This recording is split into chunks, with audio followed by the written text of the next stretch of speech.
Hi, everybody. Welcome to A Mighty Blaze. I'm Jenna Blum, one of the co-founders of The Blaze, and today I am thrilled to welcome you to our historical fiction extravaganza with Sarah McCoy, the author of Marilla and the Baker's Daughter and the Mapmaker's Children, one of my besties. I love you so much. I love you too. And Martha Hall Kelly, who I have been wanting to meet forever and ever. I've been stalking her online. She's the author of The Lilac Girls and The Rose Girls and The Sunflower Sisters, which is out like right now, brand new. Am I right? Yes. There it is. Congratulations. We're so excited to have you both, and I'm going to embarrass you profoundly by reading your official bios. But first, I wanted to welcome our audience to The Blaze. Some of you are regulars. I see Anissa. It's never a party without Anissa. So, hi, Anissa. I'm so glad you're here. And for those of you who might be new to The Blaze, we are an organization of 35 volunteers, 35 of last week, who are dedicated to connecting writers and readers in the age of COVID and beyond. So if you like what you see here, give us a like, give us a follow on Facebook, on Twitter, on Instagram, on YouTube, where you can see all of our interviews going back to March 2020. So it's like a slice of literary history. And sign up for our newsletter, please, at www.amightyblaze.com, because then you will be kept abreast of every literary event ever happening in the universe, and you will have no more FOMO, no more literary FOMO ever. So with that said, welcome again, my friends. I'm so excited to host you here. I wish I could climb through the screen and have like bonbons with each of you, but instead I'm going to introduce you formally, and then I'm going to wink out and let you have a chat. So first, Sarah, doing you, lady, buckle up. Sarah McCoy, who I know all the things about, so you can ask me private questions. Too many things. I have seen this woman in a denim skirt and curlers, all sorts of chef kiss things. But the world knows her as Sarah McCoy, the New York Times, USA Today, and international best-selling author of Mystique. Oh my God, I can't even with you. Coming in 2022 from Harper, our publisher, my Harper sister, Marilla of Green Gables, The Mapmaker's Children, and The Baker's Daughter, which was a 2012 Goodreads Choice Best Historical Fiction nominee. Novella Branch of Hazel and Grand Central, which was and The Time It Snowed in Puerto Rico. And I'm not even going to try to pronounce the French title. If Tatiana de Monet was watching, she would murder me. So forget that. Sorry. Sarah's work has also been featured in Real Simple, The Millions, Your Health Monthly, Huffington Post, Read It Forward, Writer Unboxed, and other publications. She lives with her husband, Doc B, who's the cutest ever, who's an orthopedic sports surgeon, and their fur kids who were just removed from the room because they fight, Gilly, the pup, and Tutu, the brand new 14-week-old cat, in Winston-Salem, North Carolina. So welcome, my love. I'm so happy to have you here. Now I can see you. Oh, I'm so happy to be here. I can't even. Okay, before I disintegrate, Martha Hall Kelly is, buckle up, Martha. The New York Times best-selling author of 3 books, her debut novel, which is an international sensation. We all know this book, The Lilac Girls and The Girls, Lost Roses, and, drumroll please, the brand new Sunflower Sisters. What's wrong with my glasses? Everybody is so excited to read Sunflower Sisters. I am just panting to get to it. Martha is, I'm going to read this from your site because it was the most charming bio ever. It was just like this very personality-full bio. A former copywriter, and you live in a hay farm in Litchfield County, Connecticut, with your husband, Michael, practically human dog, Oliver, who is quibbling with the word practically, 2 beavers, and several muskrats. What? Is that really like in the house? No, not in the house. Okay. Just checking. I had questions. She has journalism degrees from Syracuse and Northwestern, and her books have been published in 49 languages, which is amazing. Her latest novel, which we're here to celebrate today, The Sunflower Sisters, is the story of Caroline Faraday's great aunt's fight to become a nurse during the Civil War and the family's fight against slavery, which I feel is such a timely issue. Described by Kirkus as having historical verisimilitude, worthy of a Ken Burns documentary, but oh, so much more lurid. And once Martha looked up the actual definition of lurid, she was very happy. We are happy too, because we here at The Blaze Love us some lurid. So on that note, ladies, take it away. I'm going to wink out Thank you. and have a wonderful discussion, and I will see you at the end. Thanks, Jenna. Thank you, my love. Oh my God, she's amazing. She is so much fun. And I'm so excited to talk to you. And I just want to let everyone else know that this is our second. So we have been friends since the minute we met, which is when you came here for the Bookmark Festival, came here being Winston-Salem, North Carolina. And I had you in studio for my Bookmarks with Sarah McCoy radio show. And we just hunkered down this little black box and ended up just like soul sharing. I felt like I came out of that room and I was like, I love this woman and we will be friends for the rest of our lives. Same way. I love it when that happens. I know. So that was such a treat for me. And now with your new book coming out, I wanted to have that experience again. Unfortunately, not in person, but this is feeling close. I'm looking at the two boxes together and it feels like we're sitting across from each other. So kind of, yeah. Okay. So I love having you here. And I already talked to you earlier about how I'm going to structure our conversation. I'm going to let readers know ahead of time that I'm doing this in a different way than I think the Blaze, and thank you Blazers for having us on, usually does conversations, which is very free flow. I'm actually going back to my, I guess, teacher roots and breaking this down for those who don't know anything about your book or have actually just seen it on the New York Times bestseller list at number 10 this past week. Yay, Martha! So if for all those, how that happened. It's exciting though. Of course it happened. I texted you immediately. I was like, I know, that was so nice. That was sweet. So excited for you. So I'm breaking it down for new readers and for those who have, again, seen the praise, and this book is so deserving of it. Sorry, I have a cat on my lap. Let me just can we see the kitty? She just jumped up. I'm sorry. I want her. Oh my God. This is Tula Rosa, Tutu for short, and she is a 14-week-old Balinese that just became Gilly's new little sister, and she's sweet as all get out. So anyways, back to the book. We're going to talk about the setting, the main characters, the plot, and the title. Those are our 4 areas that we're going to give all the goodies on, and just going back to almost I told you this earlier, our 4th grade reading class, because who didn't love 4th grade reading class? That was like my favorite thing in all. You didn't love it? No. I didn't like anything about 4th grade. I wanted to just move on to 3rd grade? No, move on to later grades. Later grades. Okay, well, we can do a later grade. We'll just break it down into those. So let's start with the setting. Okay. I'm going to have you describe, because I know, because I've been reading it, the location, and I kind of live in it, not to give anything away from you, but the location and the time period for all those out there who are like, what is this Sunflower Sisters? So it's a Civil War novel, and I wrote this book because after reading Lilac Girls and having fallen in love with Caroline Faraday, who brought a group of concentration camp survivors to the United States, Polish ladies, once I started researching her down in the basement of the Bellamy Faraday house, which is so beautiful, I discovered the Woolsey women who were Caroline's ancestors. And I suspected that that's kind of where all of her philanthropy came from, because she was such a giving person. And of course, that is true. She's got all these letters.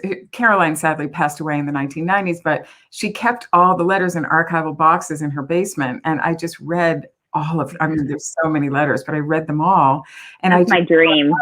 Oh, it was so fun. And you get to know each of the women by their handwriting and their just kind of their voice in their letters. It was really interesting. But, it was almost like there was so much information that it was almost an embarrassment of riches. What do you use of those, for scenes in the actual book? But anyway, so that's how I knew that I wanted to write about the Woolseys, and went to Random House and said, this is what I want my third book to be, because the second book was Lost Roses about Caroline's mother. So we're going back in time, and it is 3 characters, just like Lilac Girls and Lost Roses. And it is Georgiana, who is actually Caroline Faraday's great aunt. And Gemma, who's an enslaved girl on a plantation in Maryland, which was a border state during the Civil War. And then the mistress of that plantation, Anne May. And Anne May's awful. But anyway, those are the characters. And it's an interesting family tree, because Caroline's great-grandmother was Jane Eliza. And do you want to see a picture of her? Can I show you? Oh, please. And this is this leads me into one of my other questions was, are these based on real people, or are they fictional? Yes, this thread of it, just like with Caroline Faraday, Caroline was real. Also, Herta Oberhauser was real. But in this one, the other 2 characters are fictitious. And let me see if I can get this right. Okay, so this is Jane Eliza, and that was Caroline Faraday's great-grandmother. And she really was the root of all of the wonderfulness in Caroline Faraday's life and in the Woolsey women. She was married to Mr. Woolsey, pictured below her. And sadly, he died in a tragic steamship accident.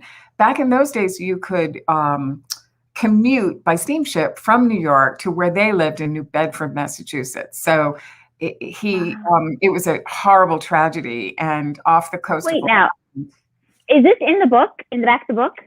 Yeah. Oh my gosh. Yeah. Wow. I mean, that scene isn't in it, but because he has already died by the time that, we pick up the story. But Mrs. Woolsey, Jane Eliza, had to raise her 8 children by herself. And they were all young when Mr. Woolsey was sadly killed at sea. And she was actually pregnant with her 8th child, who was a boy. So she had 7 girls and then a boy after, sadly, he had passed away. So anyway, if you want to meet the girls, the eldest is Abigail. And Abby was, now I think she would be the CEO of a corporation. No question. She was unbelievably smart and organized. I mean, they all were really smart.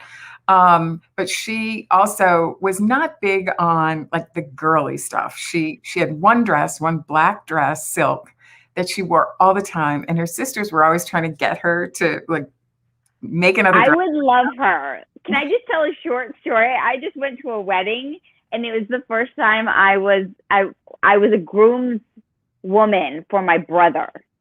So I was on the groom side, and I didn't do any of the bridesmaid stuff.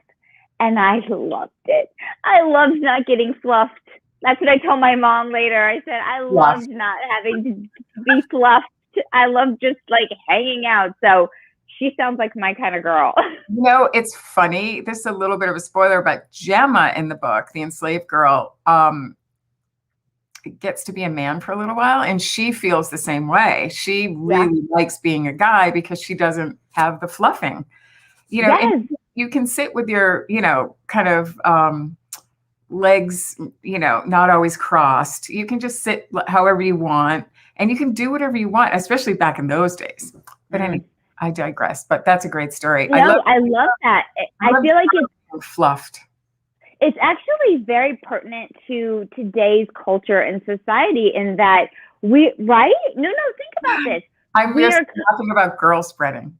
Well, I guess, but I'm thinking about how gender has become something that is very political, and but also we're starting to learn and to come to this place where we accept the fact that gender is something that we've kind of imposed, right? Like a girl should wear a dress and a boy should wear pants, and a girl should be fluffed and a boy doesn't need, and a boy should be just a guy. And I feel like being a groomswoman made me realize that we don't need to have those specifics on anything. It really is who you are and what you feel comfortable doing. And, exactly what you just said. Gemma feels more comfortable She just this. loved it that she could do it if she wanted to. And Mrs. Woolsey, I think, would have been your best friend if you had been alive in the Civil.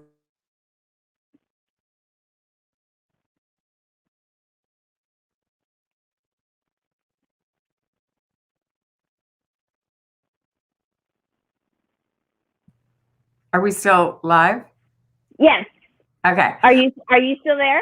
I'm still here. Yes. I think we just flipped out for a second. She taught her kids to not be stuck in those genders.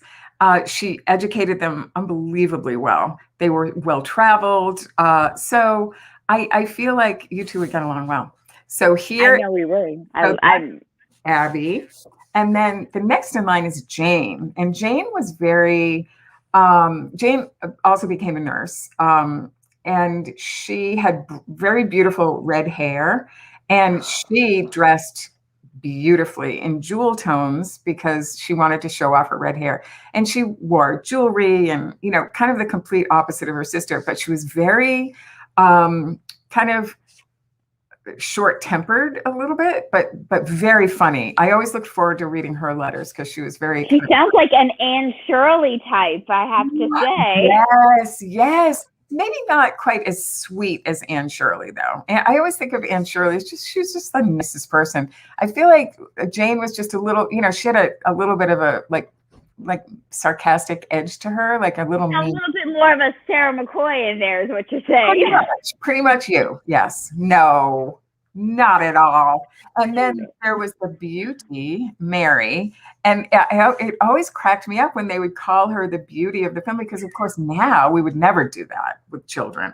You would never say, oh, he's the handsome one, but they did in those days. And she was the beauty, but she also was an incredible poet. And she wrote this poem that went viral at the time. And it was called A Rainy Day at Camp. And every Civil War soldier, North and South, carried it in their pocket into battle. But she could never divulge the fact that she wrote it. And she wrote many poems after that were super popular.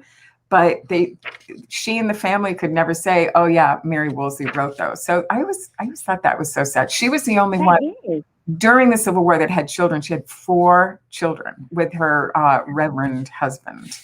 And this is Eliza. This was Georgie's best friend. And Georgie, of course, is the point of view character in the book. And they were next to each other. They were both the middle sisters. And Eliza married a very, very wealthy man named Joe Howland off of the Mayflower, and lived in an estate called Tioronda, which is actually about an hour from here in Connecticut, over the border. It's in Fishkill, New York. But anyway, so she's super wealthy, but he marches off to war. And she, in those days, you followed your husband or your brother or whomever. In case they got injured, you were there to help them. And then here's Georgiana Woolsey. And she is the one of the middle sisters, but I picked her, they're all incredible women, because she lied about her age to become a nurse. You had to be 30, and you also had to be homely. They asked for a homely person because they didn't want the soldiers, I guess, to be all, like in love with the nurses. It's crazy. But anyway, I think she's beautiful, and somehow she it's a little bit of a spoiler, but she worms her way into the no, I've read half of your book, savoring it, and I love those scenes at the very beginning where it's like, don't wear jewelry, and don't do this, and be pious and all that. And she almost doesn't, but then, like you said, not to give anything away, she worms her way in. I loved it. The men on that panel, the doctors on the panel, I found that so funny. We're so and crazy. And she says in her letters, and she wrote a little book, not one doctor was kind to her. So I felt like I could make them mean. So this is Harriet. This is I don't know if you can see from this picture, but what a dress. Oh my God. But she was very good friends with Mrs. Woolsey. So it's like they were kind of the two that were kind of best chums. Now, do you have these online, these photos online somewhere for readers? And there's a family tree, because I think you need that when you read the book. And then these guys, this is Carrie Woolsey. It was Caroline's grandmother. So it gets a little confusing, but yeah, in Lost Roses, Caroline's grandmother is Carrie. So she's one of the Woolsey sisters. And then this is Charles. He was, when he was born, he kind of took the place in a way of the father. They all missed him. So he's the man of the family. And he marches off to war. And it's really, really have you gotten to that part in the book? It's a really hard time for the family, because their only man in their family is marching off. But yeah, so that is a brief introduction to the Woolsey sisters and brother. And it's so obvious that you aren't just writing about these real life but as fictional characters, that you love them. Like, you can tell even as you're showing them right now that they're like part of your fictional landscape family in your own life and mind, and that's a beautiful thing to be able to tap into that with an author. And is that what to you with Marilla and your Anne books? You start to like really love them. Yes, and you start to feel like you care about getting it right, like about getting their personality right, about getting the facts right, about getting and not even that. It's about capturing in historical fiction. I think this is why historical fiction is so powerful. Capturing something that the history books don't, which is that human quality, that interaction between the actual people and the emotion and the events and everything going on in the background, and creating that world that then shows people either a new side of history or something about our own humanity right now that was mirrored back then. And I think you have, at least in the half that I've read, and it's a beautiful book, and I can't wait to finish it, you have absolutely done that. And I actually told Brian, my husband, Doc B, I said to him, I have been really staying away from reading too much historical fiction while I'm finishing my own novel. I just think it's wise. I do too. Yeah. Yeah, just to not get any voices. All of a sudden in my 1973 Mystique, I might have like a Civil War voice, pop up, and that wouldn't be good. Right. But I took a break because I was done with revision, and I read your book, and I told him it felt so like summertime. I can't even describe it. It just felt so immersive and vibrant and full of life and intrigue. I just really love the writing. You did such an excellent job bringing these characters and setting to life. I just absolutely loved it. Wow. Thank you. No, I really didn't. I wouldn't just say that to, I know. I would just be like, oh, nice, pretty book. But I really, really mean the writing is exceptional. And I hope all readers go out there and pick it up. And I'm sure they will, because why wouldn't you pick up a New York Times bestseller if everyone else is reading it? Go get it. So now let's talk about plot. Okay. I love talking about plot. What would you say, because I know it's a big thing. What would you say is the beating conflict at the heart of this book? And is it the same? I know. But would you say it's the same as the other books in this series, in this Faraday series? Would you say it's the same as The Lost Roses and Lilac Girls? I think they're all different conflicts. I think this is all about the fairness of, it was so unfair, slavery. And I felt like the more I researched it, the more I really felt that there was such a horrible injustice done. I mean, that's obvious with slavery, but I think once you get into the book, you realize how unfair it is that Gemma is just this wonderful young enslaved girl, and she just wants to be with her family and live a normal life and be free. And she just has a really hard time doing that. And I feel like that's kind of the same as in Lilac Girls with Kasia, how she just is this normal 16-year-old Polish girl. And she just wants to live, and she has this boyfriend, Pietrek, that she wants to be with. And the war just rips that asunder. And the same thing is true here. Also, I think that for the Woolsey women, it's so unfair that they're so smart and so accomplished and so good. And the things that, they try and do these, and they do wonderful things for other people that are less fortunate. And it's just, it just makes their lives harder. And so in that way, I think all of the books are kind of that way, as I'm so drawn to an injustice, and in the Bolshevik Revolution too, with Lost Roses. So yeah, did you feel that way reading it so far? Do you feel like there was an injustice? And I think also a theme that I see is that you are showing these injustices and these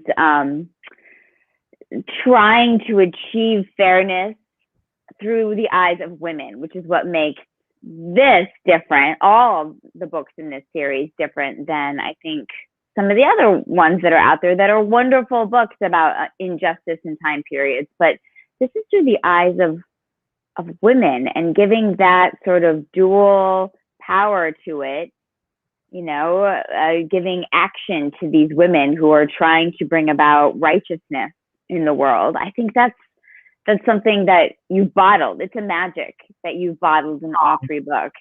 I know, and I feel like I'm answering my own question for you, and I feel a little bad, like, is that what you meant to do? I hope that's what you did. Okay. No, but I think that there are a lot of books written about men and from the points of view of men. And I think it's time that women, I mean, it's just, for me, it's so much more interesting to look at the Civil War. And yes, Kirkus did talk about it being like a Ken Burns, having which we're all in love with Ken Burns though a little right now after the Hemingway.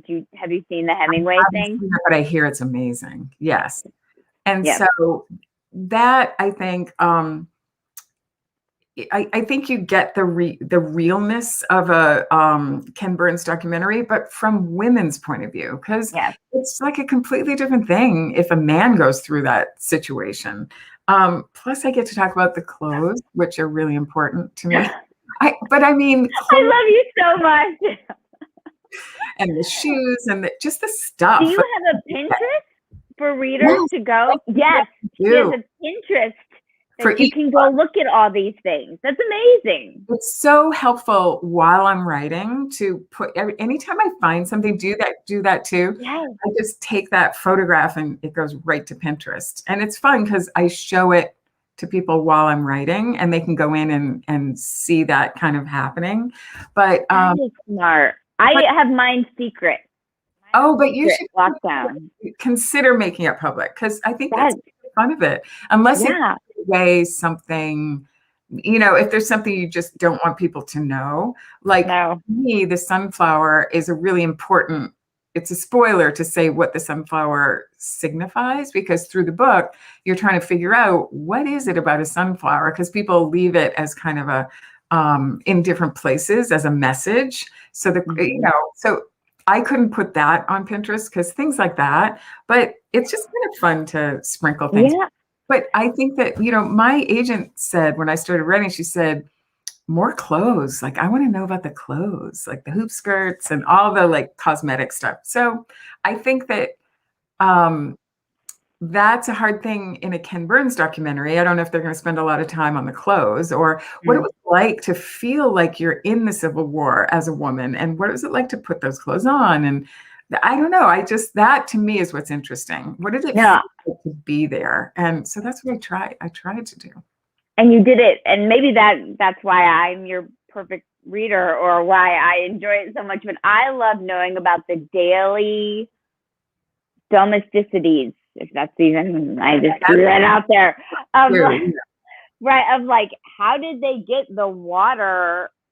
Did they get it from a well, or was there a pump, and did they have to carry it? And like, how did they feed the chickens? And I love knowing all that stuff. I love those. It gives texture to the story, and like you said, it makes it real. And those are the things that our history books, usually written by men, don't include the fact that it would take, you would get a bolt of cloth, and someone had to sit down, cut the pattern, sew it together. It was a labor of love to make clothing back then.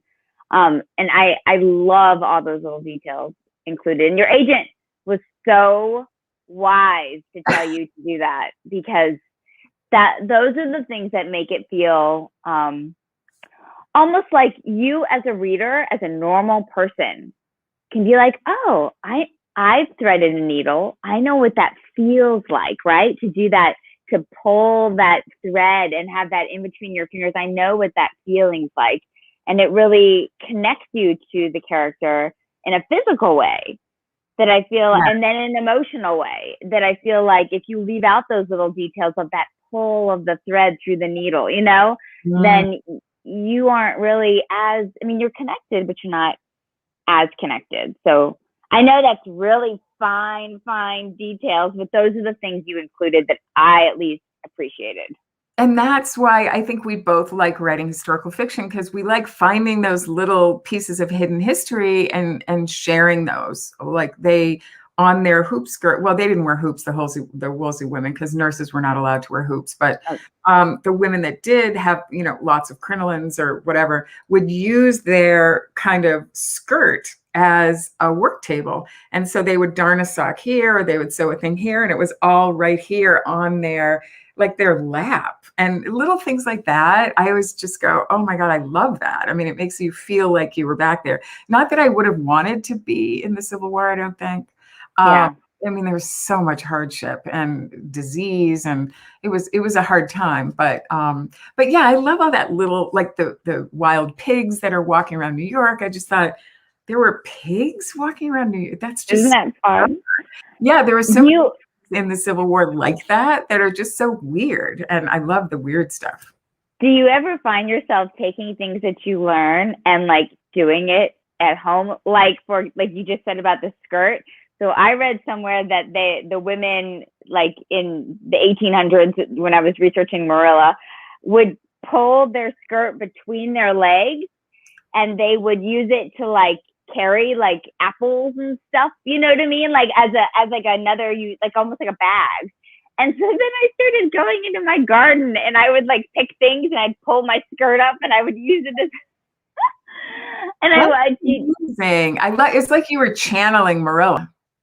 I still do it, and I'm not channeling. Now I'm just like, oh, that's just easier. I'll just pick some herbs and stick it in my lap. But these are the weird things that only you, a fellow author, would understand. Yeah. So now, I definitely like Caroline's personality definitely did that with me.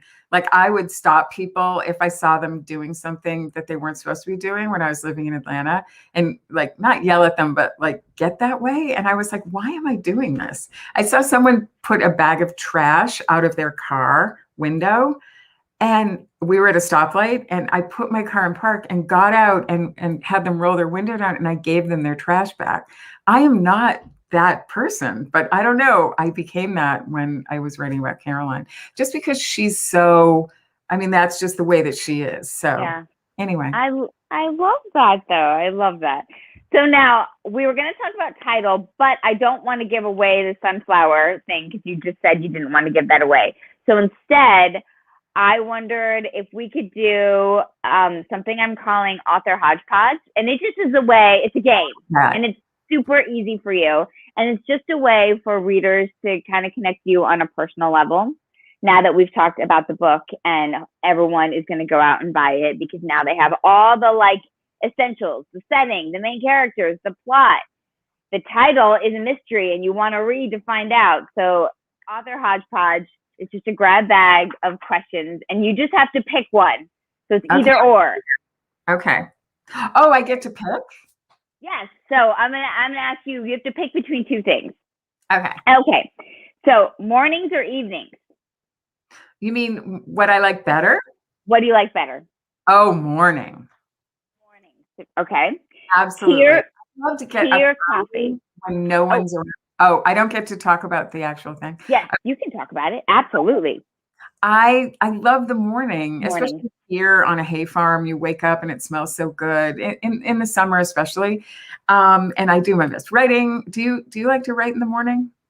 I'm an afternoon. I am like about 11 to 7. What do you do? 7? Oh my God. I write until Brian gets home. Yeah. Wow. In the morning time, it's usually my like letting my brain unfuzz from the sleep and I garden in the morning and I take care of the dog and now the cat in the morning. And sometimes I'll try to go for a walk in the morning, or it's my exercise, or if I don't do that, then I'll do like a yoga or something, But then I sit down and I get to business. Maybe I need to start doing stuff in the morning. But I run out of steam like around 3. And then I start going on eBay and buying things. See, and you're a walker, and now that you've talked about how beautiful it is up there in the morning, you've already invited me up. I'm not gonna. Where are you? Well, I'll come up. We'll go for a walk. We'll sit down and write. We'll just like structure our day. Yeah, walking. But in the winter up here, it's impossible. So I've gotten into Peloton. Oh no! People know now that I go on eBay and start buying things. I hope my husband isn't watching because he gets upset if the UPS man has to come up because we have a really long driveway, and he's like, "Oh my God. Don't, that poor UPS man." But anyway, I look, just to clarify, I buy things on eBay that are, I wish I had my she window shops on eBay. That's what we all do, right? Buy things that are germane to the book. Like I bought Civil War field glasses because I thought, so many people are they know about the Civil War, and I'm not a historian, and I had someone write to me about Lilac Girls because I talked about a stink bug, and it was 1957, and I had a bug person contact me and say there were no stink bugs in the United States until 1958, the next year. So oh my gosh, that is wrong. And I was just like, oh my God. So now I'm very careful about every little detail. So I wanted to have Civil War glasses that I could look out and see how far you could actually see with field glasses. And it's really fun. God. Yeah. Now that's really cool. Yeah, I use them all the time. They're great. Made in France. The lenses are beautiful. Anyway, so that's what I go on. Like right now, I wanted to do some Instagram photos of a Civil War recipe book that I used, and because it's such a good book. Oh my God. That is my heaven. Oh, I have. I'll tag you when I put it on Instagram. Yeah. I needed like a Civil War scrapbook, so I went on eBay, and it's at my door. So that's what I do. I don't buy clothes. You know what? All shout outs to the eBay sellers out there because I've gotten so much stuff. I got a 1973 copy of Gourmet magazine off of eBay. There's no way I could have found that. See, those are and I have all these charm magazines because my next book is about the 1950s and a lot of clothes. And Charm Magazine was such a helpful, even in Lilac Girls, I used Charm magazines.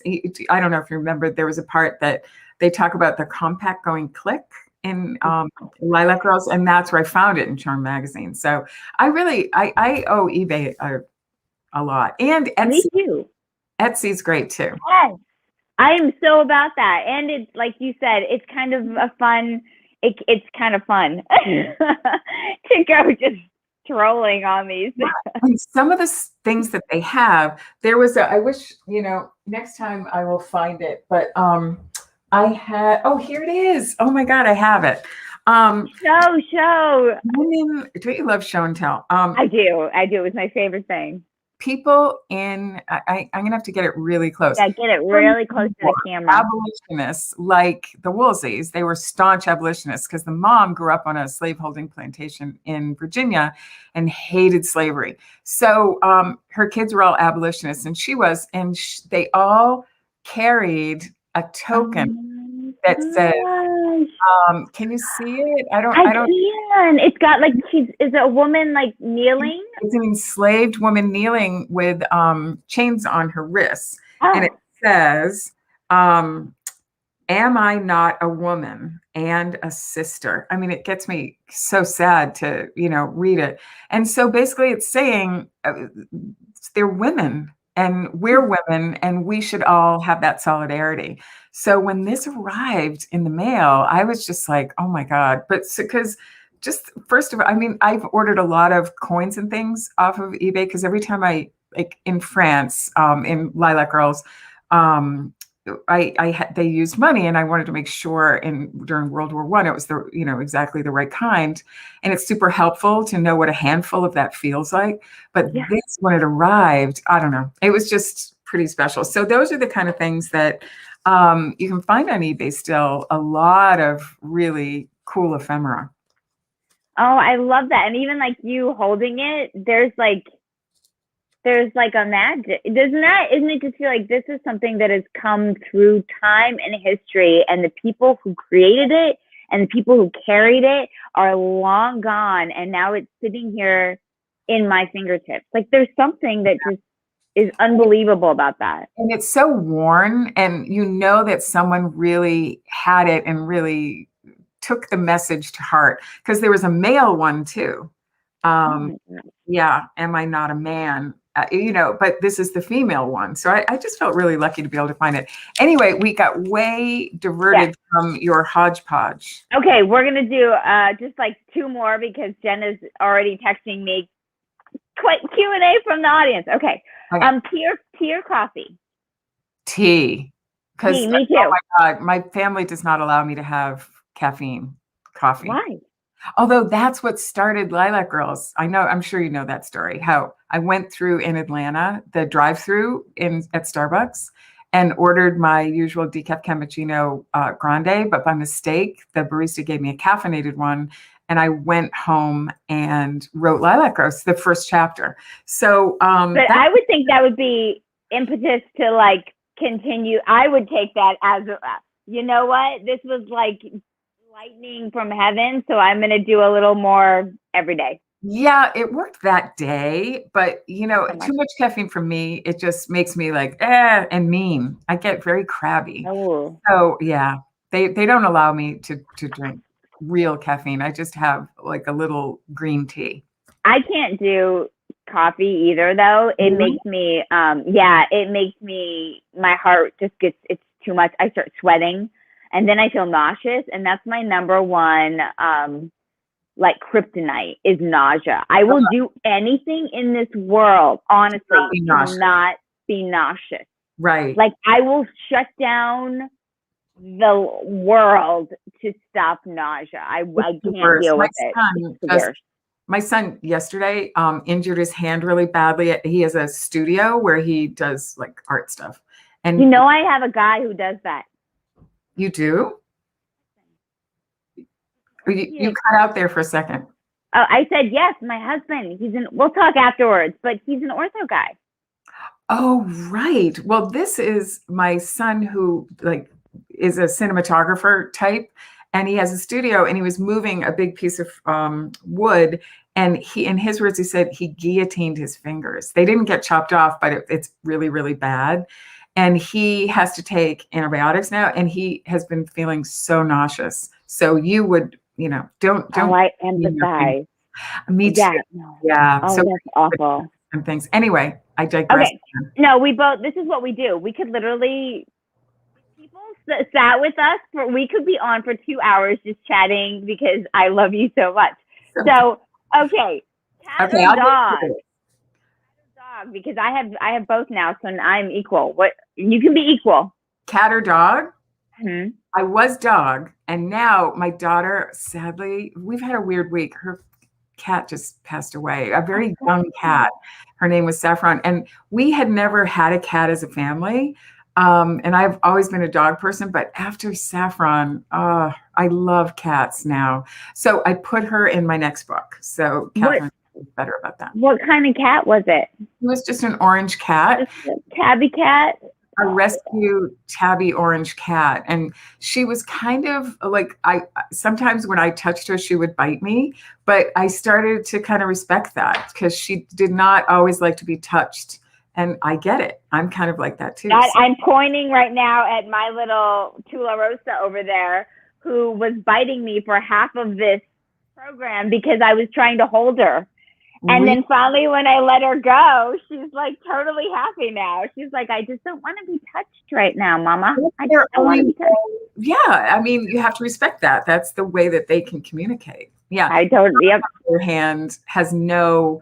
If you touch him, he is yours. He loves it, but not all cats. Really. So I have to say equal now. I like.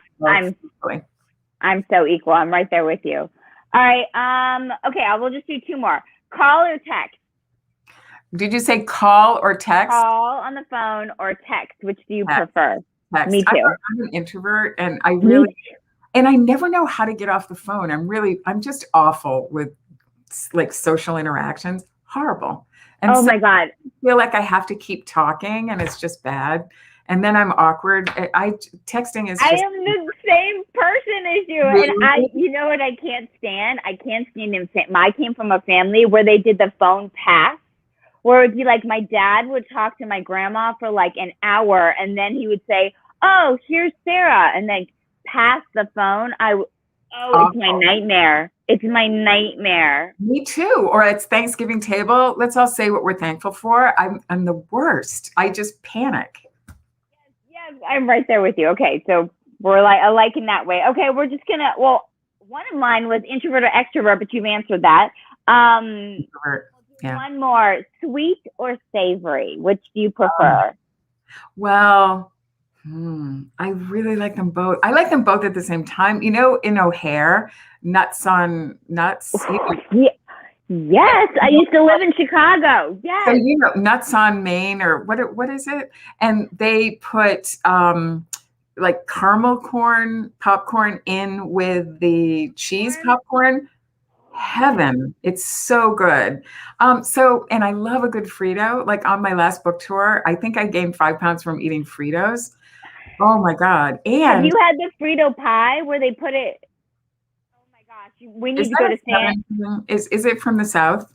No, it's from Santa Fe. They do this thing called a Frito pie where they take the Frito bag, they zip it, they cut it open, right? Keep the Fritos in it, and then they put chili, like beef and cheese, and you eat it with a spoon out of the bag. It is like, oh my God. Have I missed that as a Frito lover?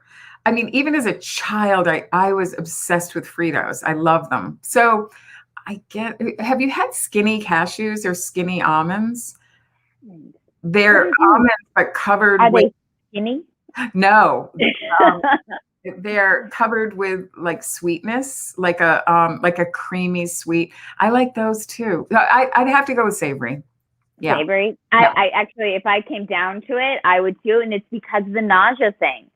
The salt cures my nausea. If I'm feeling nauseous and I eat something salty, I feel so much better. Or lemony, like an acid. But if I eat something sweet, then it's like, I'm just not a sweet girl. I'm all about the savory. Yeah. Okay. Yeah. So we're alike in that way too. Yeah. So cheese. Bring on the cheese and the lemons and all that sort of stuff. That's what I like, at least. Okay, I think that's all we have time for of my hodgepodge. I have like a huge list though. Let me tell you, that is so much fun just to get to know someone on that level of like. So now I think we're going to open it up for questions. Okay, and they're already popping up. Thank you, Susan. Thank you for coming, Susan, too. You've been so such a cheerleader for both of us on social media, and I have loved that. So I'm so glad you're here. Were you both readers as children? What books and authors inspired you growing up? You are the guest. You can.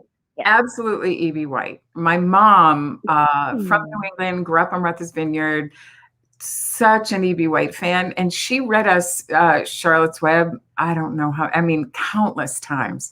And I loved it every time. I think that book has it all. It has, the opening page, Fern's dad, I think it is running to get an axe to kill her pet. It's just, oh my God, from the get-go, E.B. White knew what he was doing. And it's got that cast of characters, Templeton the rat, the bad guy kind of. And there's all that tension of, will Wilbur die? Yeah. And Charlotte, oh my God, I hate spiders, but in that one case.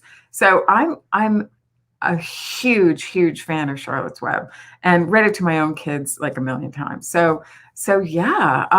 And then I go from Charlotte's Web to like Jane Eyre very quickly. When I was a teenager, loved Jane Eyre. And still, like in this book, I think you've gotten to the part about Celeste, Gemma's friend.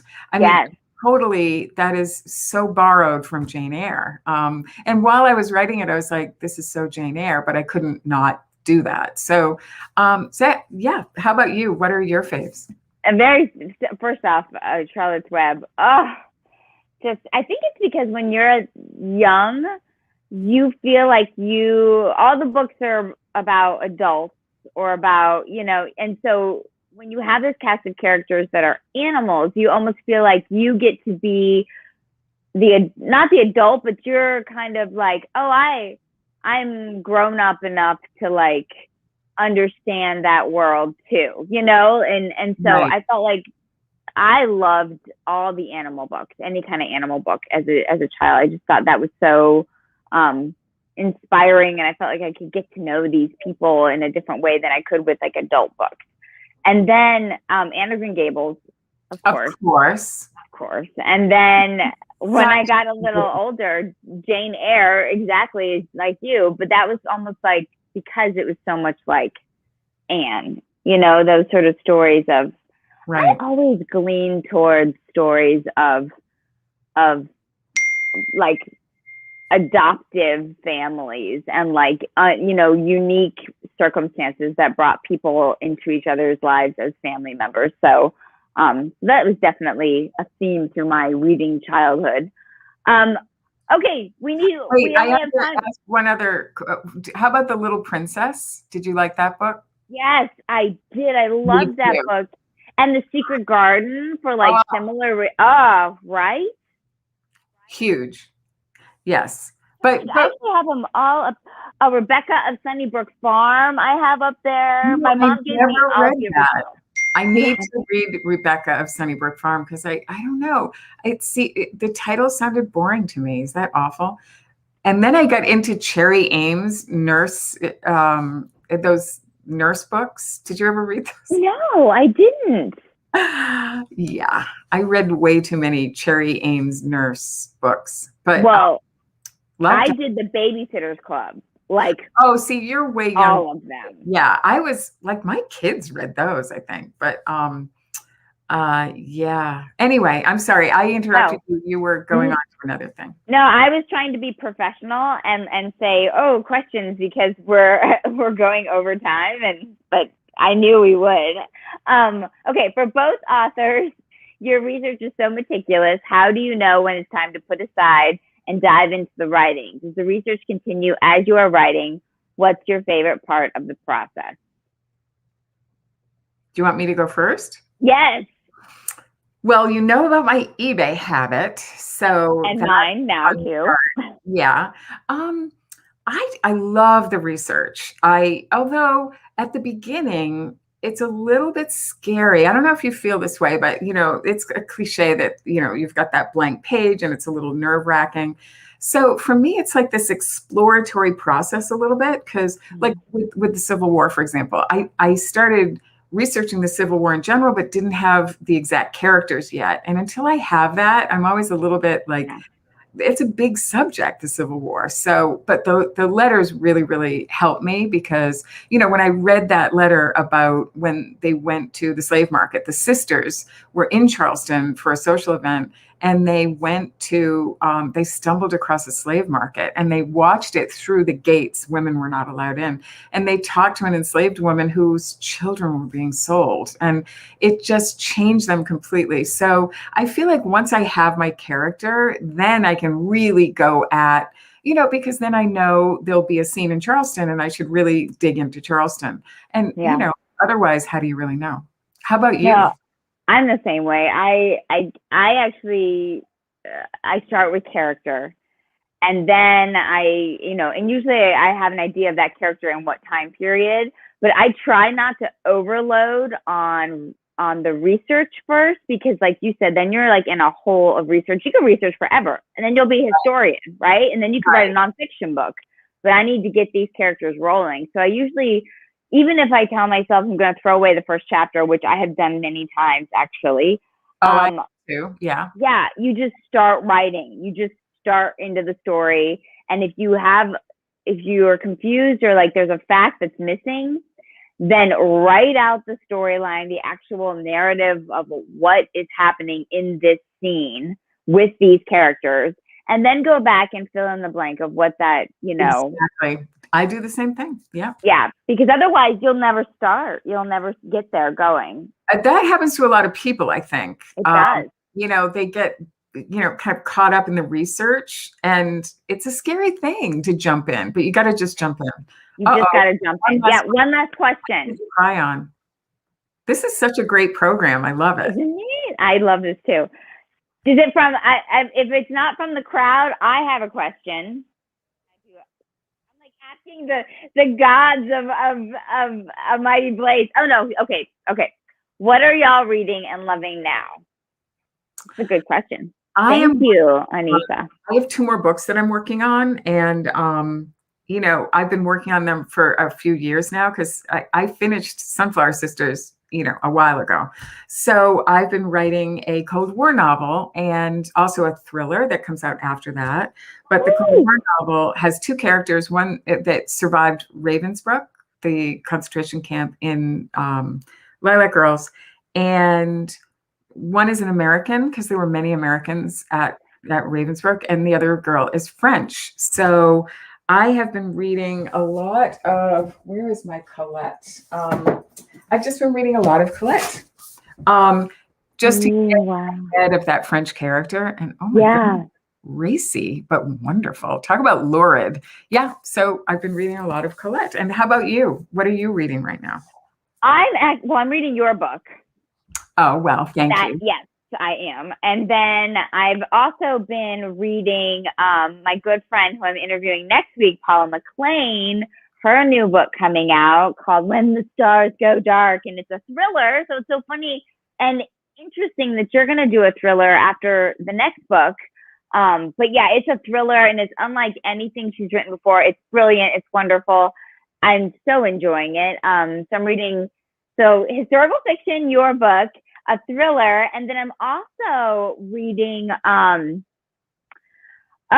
guess I'll keep that under wraps right now, whatever you got. We'll just stick with those 2. I'll just highlight those 2 right now. Those are my on my side table, along with, like I said earlier, I've kind of taken a break from writing right now because it's going back to my editor for the final phases. And you know how that is. You almost don't want to touch it too much because it's like chewed bubble gum, right? You don't like, I know I need to stop when I start rearranging words in a sentence. Oh, I know. And then doing it. And then the next day I go back and I unrearrange them to the way they were at the beginning. And that's when it's chewed bubble gum. I need to stop. Yeah. Right. So. Right. And it's good, I think, to just let it rest for a little while. Yes. Because I think that staying away from it for even a couple of weeks is good because you come back to it fresh. So I think that's helpful. But do you like having many books going at one time? You mean working on them or reading them? Reading them. Well, yes, I actually do enjoy you know, when it's like two different genres, I do enjoy it. When it's two the same, then it's hard for me. And that's partly why I don't read fiction when I'm in the creative process. And so in my own work, I'm researching right now on the next book, and that is totally different. It always is from anything I'm reading or anything I've written in the past. And that then fuels me in a nonfiction way. Like I get my nonfiction fix from that. And then I'm reading Civil War, and then I'm reading a thriller set in contemporary. And, you know, it's when it's different. I guess that's. I think if you're listening to a book and reading, do you ever do that where you're on audio and yeah? Absolutely, all the time. I love audiobooks. I do Libro FM. A little shout out to them because they're independent bookstores like audiobook. Right. I have to try that. Yeah. So I listen to you know, all sorts of stuff on there as often as I can. So I want to also, on a different subject, say thank you for wearing sunflowers today. Did you see? I just noticed it when you like moved your arm. I was like, oh, that's so sweet. I put on my sunflowers just for you. It's really cute. Is it clear? It is. It's like a sheer, and it's long, which is nice because I think it's actually like a bathing suit cover up, but I just wear it. I just wear it on top of anything.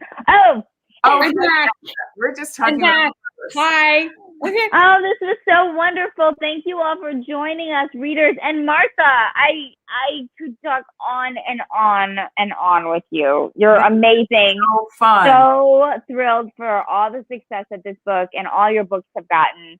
Number 10, and I'm making a proclamation that it's just going to keep rising. Just going to keep rising on that list. I'm lucky to be there right now. I'm just happy. So.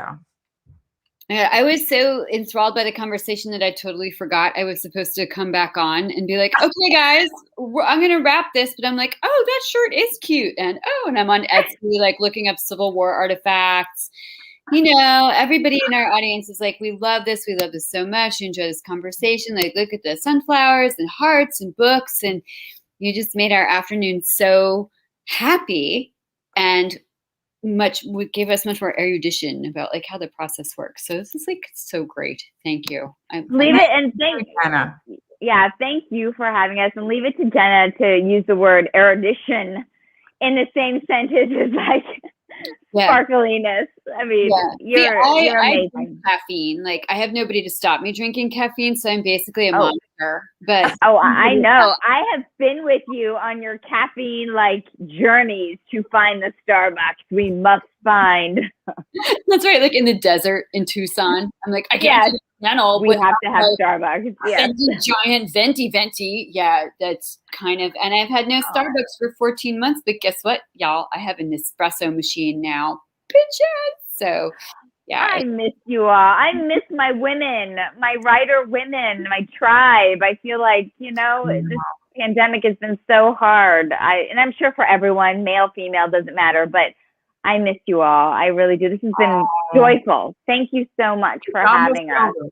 Oh, we miss you too. I think we should start a new segment on Blaze that's called Sarah's Slumber Party, because then we can talk for like, we can wear in our pajamas. Like I will still be caffeinated, alas, but I'll bring cocktails to and a mallet to like knock myself out at 4 a.m. Oh my God, that is a really good idea. And you can wear days. I can wear all my different sheer bathing suit cover-ups and all that, my pajamas. Sure. Okay. From bed? Could you be in bed while you were doing it? Absolutely. Of course. C'est moi. Like we should all be in our beds. And unfortunately, I am not glam as a night person. Like I have one t-shirt called the Mr. Brisket Meatmobile t-shirt. That's what I wear. I will wear it to every slumber party, and like some very old black bikini underwear. You know what? It's time to go. Tom is like, I can't even with you women anymore. I have 4 adult onesies. I will send them to each of you, and we'll get together. I do. I hate to admit it. I really do. I will send them. All right, we're doing it. We're doing it. All right, well, okay. Sunflower Sisters. That's the point of this conversation. Everyone go out and buy it. It's a beautiful book. You do not have to have read the other 2 books in the series to read it first. You can read this first and then read backwards. Wouldn't that Thank be you, Sarah. fun? Thank you, Yes. Sarah. And It's a thank beautiful you book. also, Jenna. You're amazing. This is such Isn't a she? fun. This is the most fun interview I've done yet, and I think it's like my 12th one. So I really thank you. That Thank you. makes me super, super happy. Thank you for saying that. It's all about fun at the Blaze. If it's not fun, don't do it, right, folks? Life is not fun enough. So we have to have some That's right. fun there. Thank you all for showing up. I love you all. We love you. Thank you. Love Fest, Love Fest. Come back next week. Sarah's back next week. I'll be back. We'll sneak I'll be you back. in.